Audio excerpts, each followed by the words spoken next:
What if a town didn't disappear when the flood came? What if it stayed whole, beneath the surface, waiting? Some towns are lost to history, others are lost to something deeper.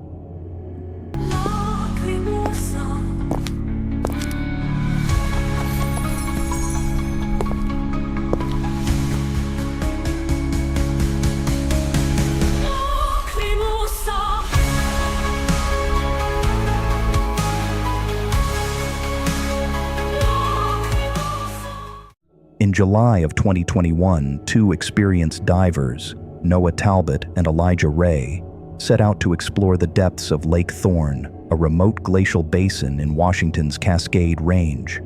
Their YouTube channel, Submerged Truths, had built a cult following by diving into abandoned underwater sites. Lake Thorne, however, had a reputation. Locals refused to swim in it. Anglers claimed their sonar picked up shapes that didn't make sense.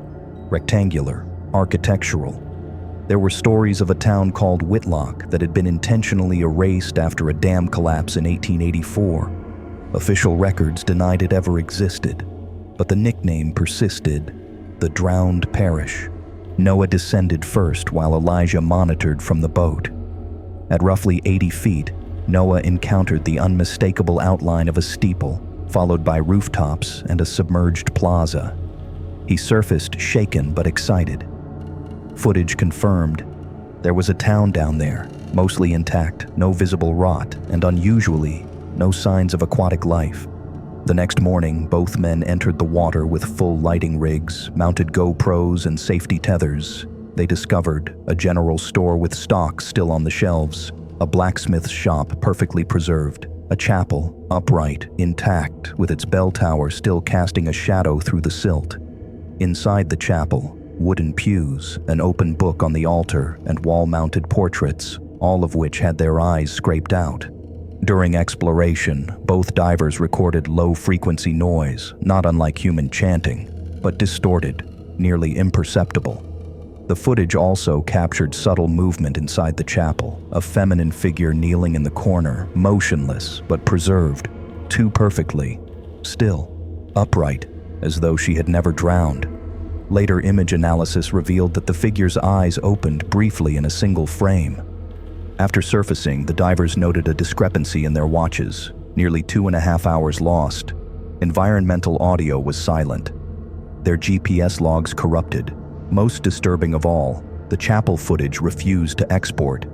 All files were unreadable except for one thumbnail of the figure now standing. That night, both men slept in their van.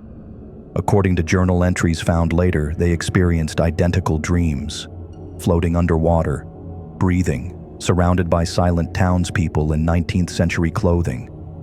All were staring.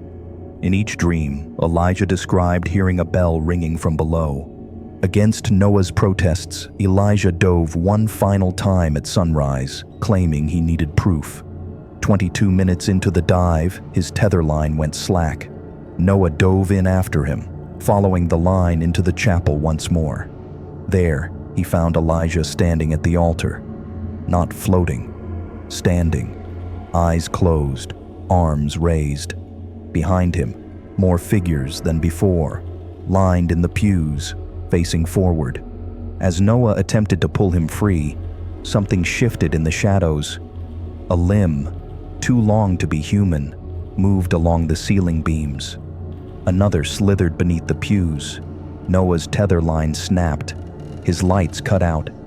He surfaced, barely alive. Elijah did not follow. Only one clip was later recovered from Elijah's helmet camera. It shows him standing inside the chapel, staring at the open book. He whispers, he fills the lungs, he stills the air, he makes them rise. From beneath the floorboards, something begins to press upward, then static. The clip ends. Within 48 hours, Lake Thorne was closed due to contaminated sediment. Public access was prohibited indefinitely. In the weeks that followed, 4 hikers went missing near the banks.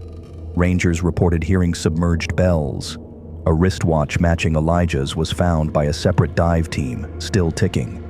The footage was never released to the public, but multiple hard drives belonging to Noah Talbot were wiped clean by unknown parties. Noah moved off-grid shortly afterward. When contacted in 2022 by researchers, he refused to speak. However, his personal journal, obtained through a relative, included this final entry: "Don't pray near deep water. Don't listen to the bells. They breathe, even now." Security footage from his cabin later recorded a figure, tall, pale, motionless, standing at the edge of his pond at exactly 4:18 a.m., the same time Elijah disappeared. Speculation persists. Some believe the town of Whitlock was not lost in a flood, but intentionally submerged to contain whatever force it housed. Others suggest a natural gas pocket, mass hallucination, or the presence of an ancient cryptid species adapted to cold water. But the chapel's preservation defies geological explanation, and the fact that time distorted inside the lake suggests something more than biology. Occult researchers now refer to the phenomenon as the breathless doctrine, a fringe belief that certain liminal spaces, like flooded towns, can become permanent vessels for worship. These parishioners are not drowned, but transformed. They breathe in silence. They remain upright. They wait for others to join. Lake Thorne is still closed, but satellite imaging occasionally shows faint outlines in its depths. Most recently, a new shape appeared, a second steeple, newly formed, and a bell rang across the valley during a thunderstorm last spring, though no church stands for miles. If you hear bells beneath still water, do not investigate, do not dive, because some towns never die, they simply wait. Welcome to the Shadow Hour.